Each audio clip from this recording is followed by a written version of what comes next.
Ok, donc deuxième essai, parce que je viens de vous faire une vidéo de 6 minutes pour vous faire un rendu sur vos DM, c'est ça que je veux faire, un retour sur vos DM. Mais j'avais oublié que le micro intégré à mon ordinateur, il a un son vraiment catastrophique. J'en refais une. Alors, qu'est-ce que je vous disais? Peut-être que je vais être plus rapide, vu que c'est la deuxième fois. Je voulais vous dire, voilà, vous avez eu d'excellentes notes à vos DM. Je pense que vous en avez pris connaissance. Vous avez pour la plupart d'entre vous entre 15 et 19. Ce que je voulais vous dire, c'est que malgré ça, on n'était pas très content de la qualité de vos productions. Alors pourquoi est-ce que vous avez eu des très bonnes notes si on n'est pas satisfait de votre rendu? C'est quand même, vous avez tous traité les exercices quasiment en totalité, les questions quasiment en totalité, et vous avez eu les idées principales qu'il fallait avoir pour aller vers une solution à toutes ces questions qu'on vous a posées. Donc ça c'est bien, c'est ça qu'on a valorisé. Ce sur quoi moi j'étais pas du tout satisfait, c'était sur la qualité de ce que vous avez produit. Alors, je vais vous expliquer un peu mieux ce qu'on attend de vous pour la suite. Ça pêchait un peu à deux niveaux, au niveau de la rédaction des preuves et de la rédaction des algorithmes. Alors, commençons par la rédaction des preuves. Le défaut que j'ai constaté essentiel dans l'immense majorité des copies, c'est que c'est beaucoup trop verbeux, beaucoup trop d'explications, de textes, de développement d'idées avec des mots et des mots et des mots. Ça fait des productions très longues et pas très claires.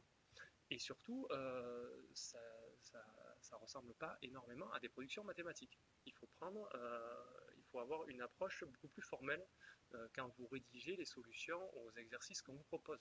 C'est-à-dire que vous devez prendre des notations, en petit nombre, pas trop de notations, mais des notations simples et qui supportent bien votre argumentation.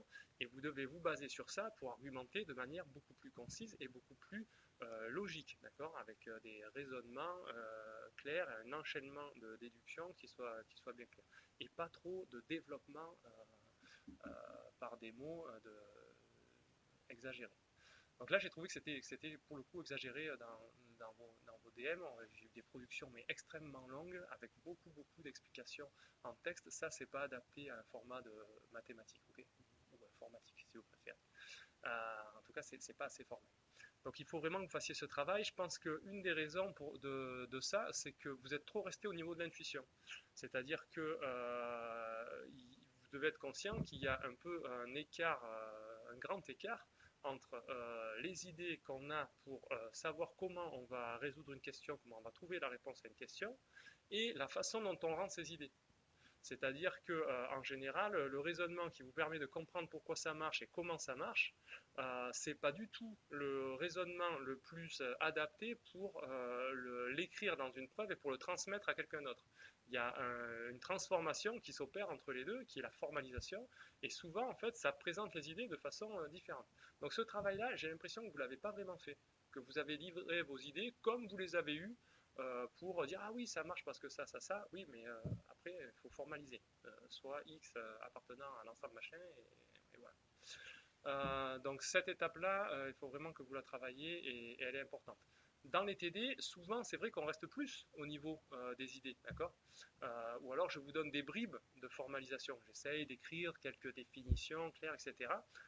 Vous devez vraiment faire ça, mais de façon encore plus poussée dans vos productions. Ça doit être tout clairement défini, très concis, et où on voit très bien l'enchaînement des arguments sans avoir besoin de les développer par des mots outre mesure. Donc ça c'est une chose, aspect formalisation des preuves mathématiques qui est important. Et la deuxième chose, c'est un petit peu similaire le reproche que je ferai à la rédaction des algorithmes. Encore une fois, un algorithme, c'est pas du texte et du texte et du texte et du texte pour décrire ce qui se passe. C'est pas du tout commode de décrire, c'est pas du tout pratique de décrire les choses de cette façon-là. Et puis, il y a une formalisation de ce que c'est un algorithme. Un algorithme, c'est une ligne de code, c'est une instruction. Donc vous devez écrire du pseudocode, des instructions éventuellement en français, mais en fait il n'y a pas beaucoup besoin. La plupart du temps, vous allez faire des affectations de variables, des boucles pour articuler tout ça. Et puis, si vous avez besoin d'un petit peu de traitement de plus haut niveau, bien sûr qu'on ne vous demande pas de revenir au truc le plus bas niveau. Si vous avez besoin de dire je trie je trie les sommets du graphe par leur identifiant, on ne vous demande pas d'écrire en extension ce que ça veut dire, marquer trier les sommets du graphe. Ok, mais ça c'est une ligne. D'accord. Après, ligne d'après, qu'est-ce qu'on fait, et qu'est-ce qu'on fait, qu'est-ce qu'on fait, et puis après, tant que cette condition n'est pas, tant que cette condition est satisfaite, je fais ça, etc. Donc ça, il faut vraiment l'écrire comme une ligne, une instruction. C'est la deuxième chose qu'il faut que vous améliorez dans vos productions.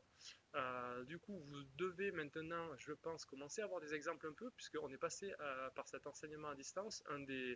Un des bons côtés peut-être par rapport à ça, c'est que vous allez avoir des corrections beaucoup plus détaillées, écrites, beaucoup plus détaillées que ce qu'on fait d'habitude dans la salle de TD.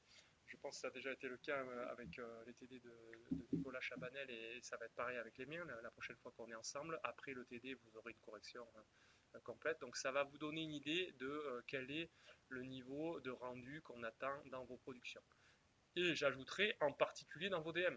Parce qu'on attend ça aussi quand vous faites un examen sur table, mais dans l'examen sur table, on va être un petit peu plus souple sur le fait que c'est en temps limité, donc on sait que vous n'avez pas toujours entièrement le temps de formaliser comme il faut, mais pour les DM, vous avez tout le temps. Vous avez un temps qui est très grand, et donc c'est là qu'on attend que vous fassiez ce travail de formalisation à un niveau professionnel, comme vous allez le faire très bientôt quand vous ferez de la recherche pour la plupart d'entre vous. Ok, bon, j'espère que ce retour, ça va vous aider un peu dans vos productions suivantes. Sinon, on pourra en parler. N'hésitez pas à me poser des questions là-dessus la prochaine fois qu'on se voit, c'est-à-dire jeudi et vendredi qui arrivent. À bientôt.